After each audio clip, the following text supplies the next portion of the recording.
Scott Smith on my far left is the founder and inventor of OpFlex technology. Scott's been to every major oil spill in the last 10 years with his technology to soak up these oils and clean the polluted water. Been to so many oil spills that he's earned the nickname the Toxic Avenger. So with that, well, thank you, please. Michael. And I want to make a statement that I have seen the future today, and because of your vision and these panelists, this is going to result in a collaboration that is absolutely going to change the world because of you in putting this panel together and with some of the discussions I've had. And we're going to explain how that's going to be, because everyone can agree water is life, and we're all connected by water. And you asked great questions, and we can address that. And I'm really, really excited and proud of being a Massachusetts resident and meeting all these other great people today because of you, and you're going to be integral, and we're going to work with Mass CEC and collaborate. And failure is not an option when it comes to water. We have to preserve and protect the waterways. It is that simple. And first of all, I want to thank my very good friend and partner, John Pratt, preparing for this. He inspired me for this. And is everyone familiar with Field of Dreams? Mm-hmm. He said, Scott, we were talking about this, and you watch Field of Dreams, and build it and they will come. And Michael, the solution here is exactly what John Pratt said after I hadn't watched that movie ever. And at the end, when all the cars were lined up. And this is about building it and they will come. Well, can you imagine taking Jim's Oasis technology, very impressive, combining it with what I invented, with your expertise and your data right here in Massachusetts. It's all right here in front of us. And Field of Dreams also takes down the barriers, and I will touch on that in a minute. And I'm so impressed with, I looked at Vodia's website, and it said, resolving the world's unsolvables. And that's actually incredible, because I've dealt with my fair share of venture capital firms, but it says that right on your website, and that is really, this resolution is pretty simple. And now to talk a little bit about when my life was wiped out in oil-contaminated floodwaters, I decided to put every last penny in a company and became a little obsessed, so I developed this it was, there's ethylene methylacrylate. It's a byproduct. It's used in IV bags, injection needles to save lives every day. So when you put every last penny in, that's called all in. You get a little obsessed with it. So, and I realized that it attracts oil like a magnet repels water. But it's based on biomimicry, and that ties in why I reacted when I saw yours about, resolving the unsolvable. Sometimes the greatest problems is our water, we're running out of water, is you have to use biomimicry. And it sounds simple. Look at eelgrass, which is declining in Massachusetts. And look at the human lungs. A pair of human lungs has the surface area of a half a tennis court. So if we look to Mother Nature, and again, in resolving the unsolvables, maybe it's simply about the surface area and maximizing exposure with water. So this technology is all based on biomimicry. And as John knows, the Field of Dreams is interesting. So I was told for 4 years, my patent just issued a week ago, and it's right here. And fortunately, I listened to the voices in my head that told me the whole world that it's never going to go through, and you won a lot of office actions. And I said it's good, and it had just issued. So that's why the Field of Dreams resonated. Is sometimes you have to listen to the voices in your head and not give up. But what I'm excited about is open source technology. Now to get to the barriers and why I tie it all back together. The barriers are what we call the legacy technologies, the entrenched businesses. And there are some billion-dollar businesses here, and economics are such that they're nervous, they're scared, they're confused. They're trying to protect these obsolete technologies, and it's not just about water space. Mm-hmm. But the way to resolve all this in a positive way is education, and then encourage these entrenched companies that are what I call the legacy technologies to collaborate with us. Stop spending the money on lobbyists and maybe spend the money on creating truly sustainable green jobs. And we can get into specifics about that. But it's very simple, and to address what you challenged us today, Michael, there's 3 simple points. Diagnose and know what's in the water. Let our elected officials know that they don't have to be scared, that there are solutions. Don't be afraid to admit there might be contamination on Cape Cod, because what if we admit that? What if we solve it, and then we say, you can come to Cape Cod because the water's clean. We can declare it. So we have to so if you diagnose what's in the water, and then the key is open source technology. I am taking this in an open source technology way, And believe it or not, Homeland Security, totally separate and apart from this, that it's in testing for, it carries a lotion in a sarin gas attack. The same reason it absorbs oil, you scrub yourself down and you live. And this is a big customer of mine that sells to Homeland Security. And it's in some final testing for the Ebola virus. Some of these people getting sick right now, they can't point to one event. So it's a countertop, it's an IV bag. If you can rip this open and scrub it down. But those are some of the applications, and it goes back to your website. Some of the you know, the resolutions of the unsolvable problems are actually pretty simple if you look to Mother Nature. So as you go through all this stuff, you can figure out how to collaborate. And I can tell you, whether it's Kern County and fracking, or North Dakota where I've been, or the Bakken oil range, the system at Oasis combined in a collaboration here is the solution to a lot of things. And I believe build it and they will come ties into using social media and education these days to overcoming the companies and the elected officials, the legacy technologies that want to spend their money on lobbying dollars. I get that, but they don't have to. If they take that and they invest in companies like we're talking about today, they're not only going to clean the world's waterways and provide a better environment for clean energy, they don't need to be scared anymore. And elected officials don't need to be scared. They can stand up and say, we want to know what's in the water because we can create jobs and we can clean up what's in the water. Well, Scott, I think what you're talking about really is quite important, because we definitely have some elected officials here that understand the problem and have recognized it. What we're doing at MassEC is really working on programs where we can help technologies commercialize faster and address some of these issues. Cape Cod certainly is a big challenge for all of us. I think what we're trying to do here is, how do we line up all of the stakeholders to work together? We have the private sector, we have the government sector, we have advocates. We have a lot of people working together, and MassEC has taken the lead on putting together the New England Water Innovation Network. But that's really just a piece of it. How do we take that and really blow it up and get everyone together to advance this and do what you're talking about, get technologies commercialized faster, and build on the support and the recognition that we already have from public officials. It's a big issue. I do want to come back real quick to the oil and gas thing. This is a tough one for us. We are the Clean Energy Center. How do we devise programs where we can recognize that water innovation is definitely being driven in a lot of ways, water treatment, I should say, is being driven by the oil and gas sector. So how do we recognize that and help these water technology companies, while at the same time not undermine our core mission of clean energy? I think it's an interesting question that we're grappling with, and maybe I'll start with you, Jim. Well, so we sit here in Boston, in Massachusetts, in New England, where we do not have direct access to cleaner fossil fuels. So we've made a great movement toward renewables, but at least for the next few decades, we're going to need to wrap our arms around a cleaner fossil fuel strategy as well. So if you look just to the west of us is the Marcellus Shale. It starts in New York, Pennsylvania, Ohio, and it's a significant source of natural gas, which does not extend really into New England. And so the trick here is, how do we bring local innovations, which is what Scott's doing, what Oasis is doing, to help provide a really sustainable way of accessing that fossil fuel.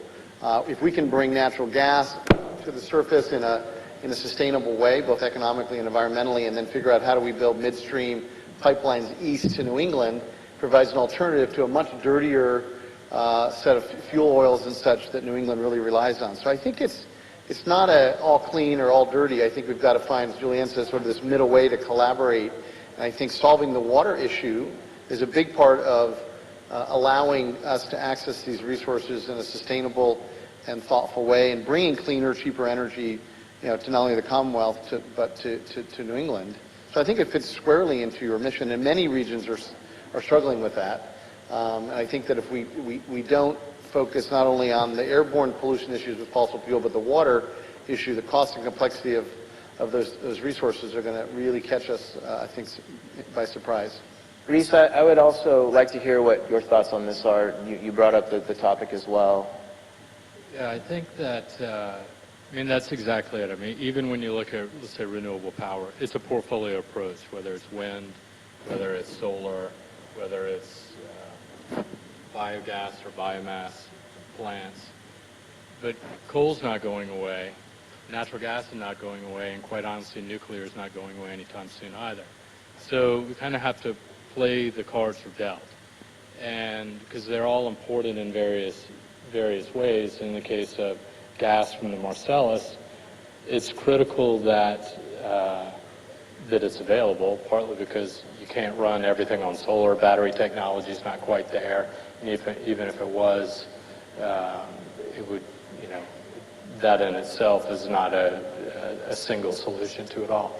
So it's going to be there, and the industry as a whole, it's gotten ahead of regulators. It's gotten ahead, I mean, it has moved so fast.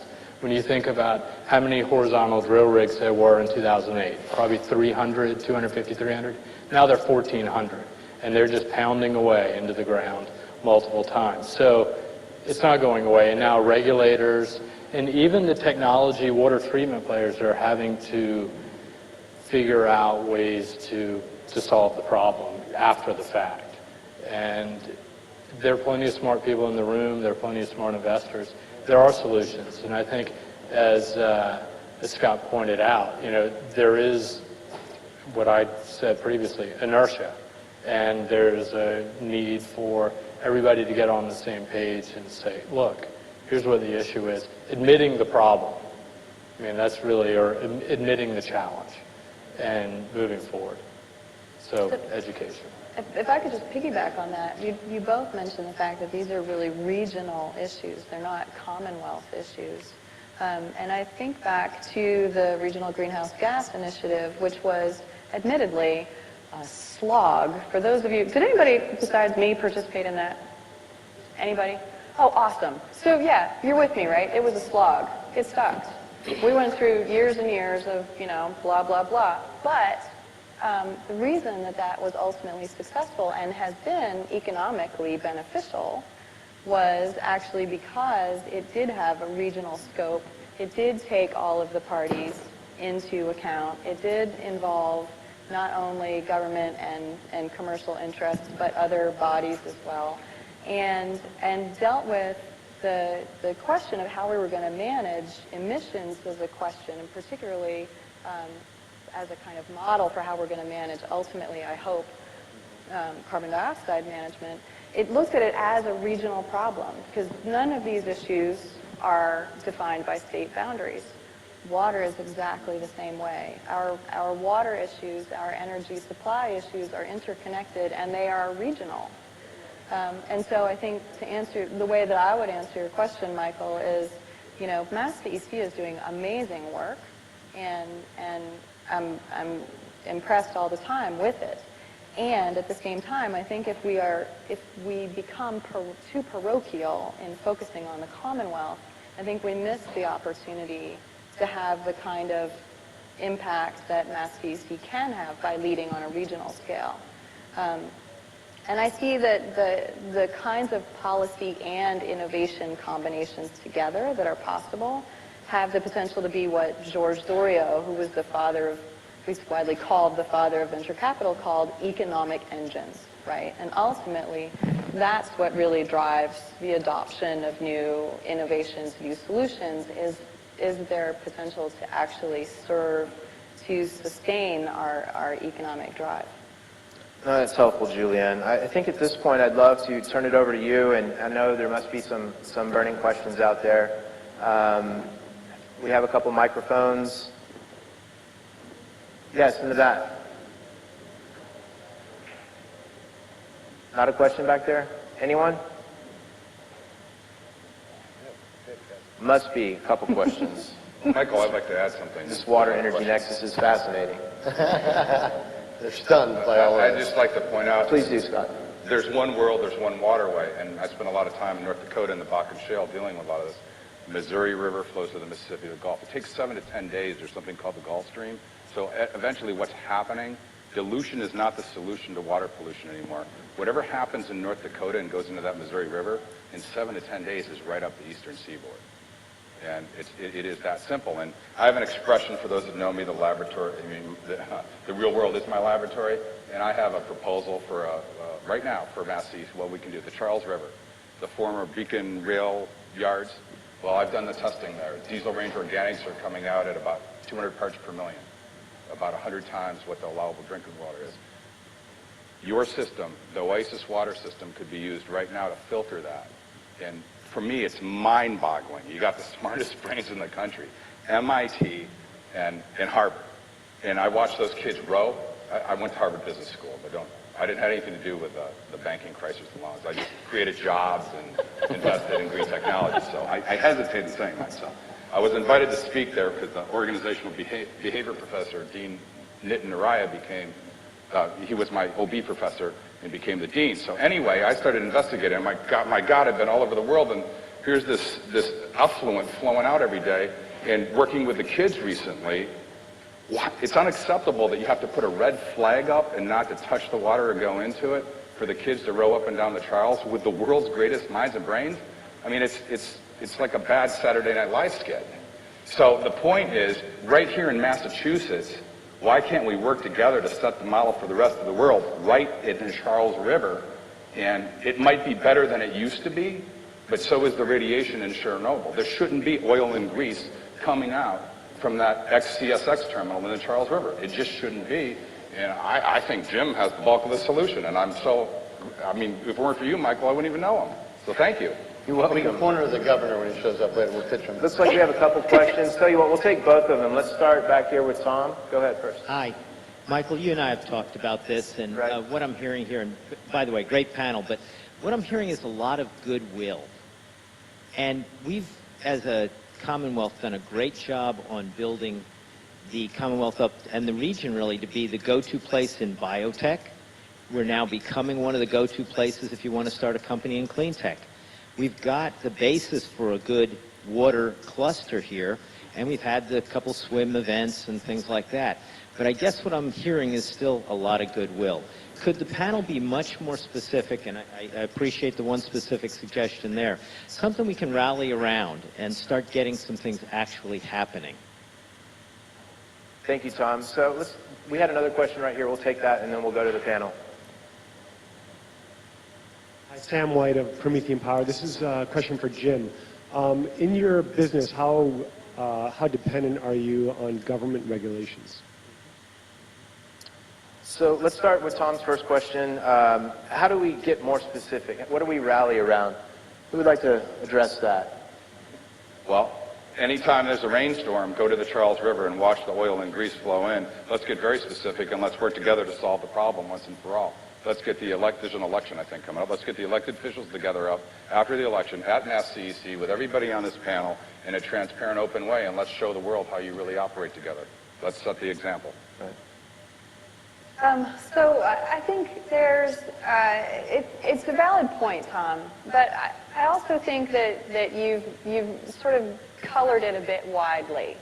And in fact, there is a lot of exciting stuff happening here. It's not only goodwill, as I know you're aware. We have a lot of really exciting technologies and a lot of companies, and there is starting to be more of a sense of cohesion of an actual community or sector specifically.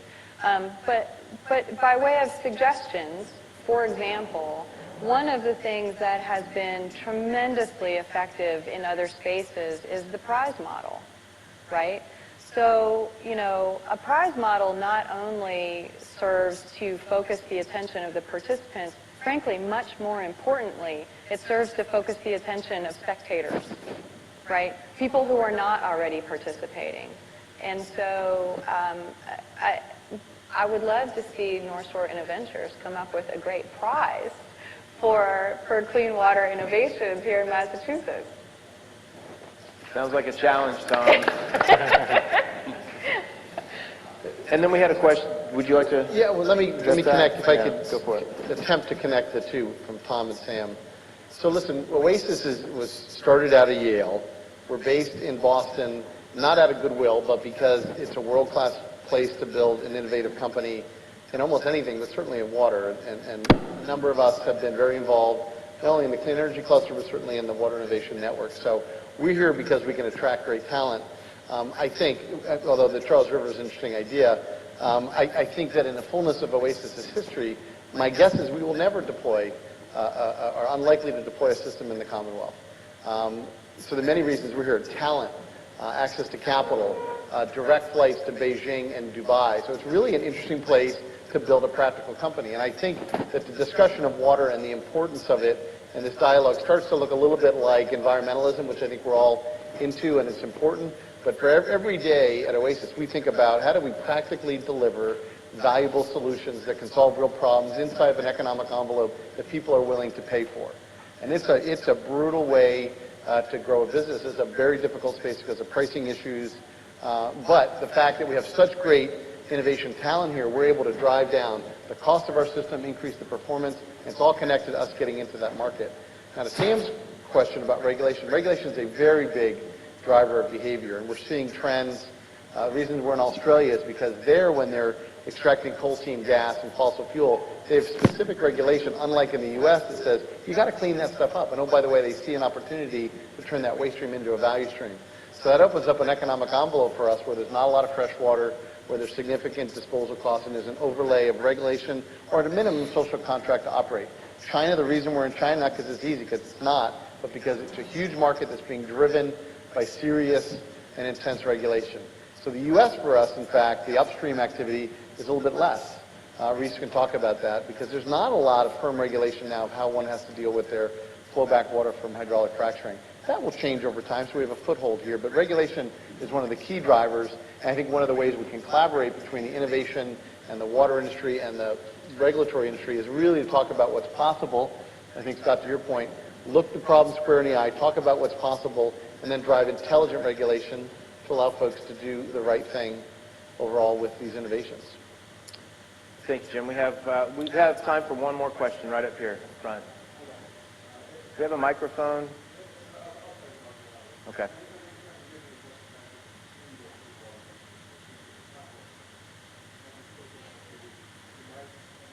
Hey, Bix, I can't hear you. Microphone, please, up front. Here, Come on up front, Bix. We got one here. Here, got one right here. Come on up on the stage. Put on a water panel 3 weeks ago, but having worked with 2 clean water companies in this area, having dealt with them in Mass CEC, which is an extraordinary situation, I really want to applaud Jim, Julianne, and so forth on broadening. And your question, your ability to ask the question, how broadly do we deal with the question of water? Because your parochialism issue is strong. Look, we don't have a big water problem here. Go to certain areas, China, Texas, go to the frac business, go to a lot of other areas with massive tanks. But what do we have? We have extraordinary talent, we have a phenomenal technology base, and we have a huge number of water companies here. That would be the kind of thing that I think Mass CEC can really help. Thank you. And they are. To all credit to Michael and Alicia and the team. They have spearheaded the Water Innovation Network. And in 2 years, we've gotten where other clusters have spent 2 decades getting. So to close here, I would like to pose a question that I would want each panelist just to spend 30 seconds or a minute on. We don't actually have 4 minutes, so let's make it very short. What does a sustainable water future look like to each of you? Go ahead, Jim. I got to go first again? You're sitting right next to me. Well, listen, I think it's where the source of fresh water exceeds the need for fresh water. And we've got a 40% shortfall coming up. We've got 1% fresh and accessible. We've got to change that equation through innovation, through policy, through the move away from water-intensive resource consumption. I would argue that it has to do with the price and how people value water. Is it just part of doing business, or is it a cost of doing business?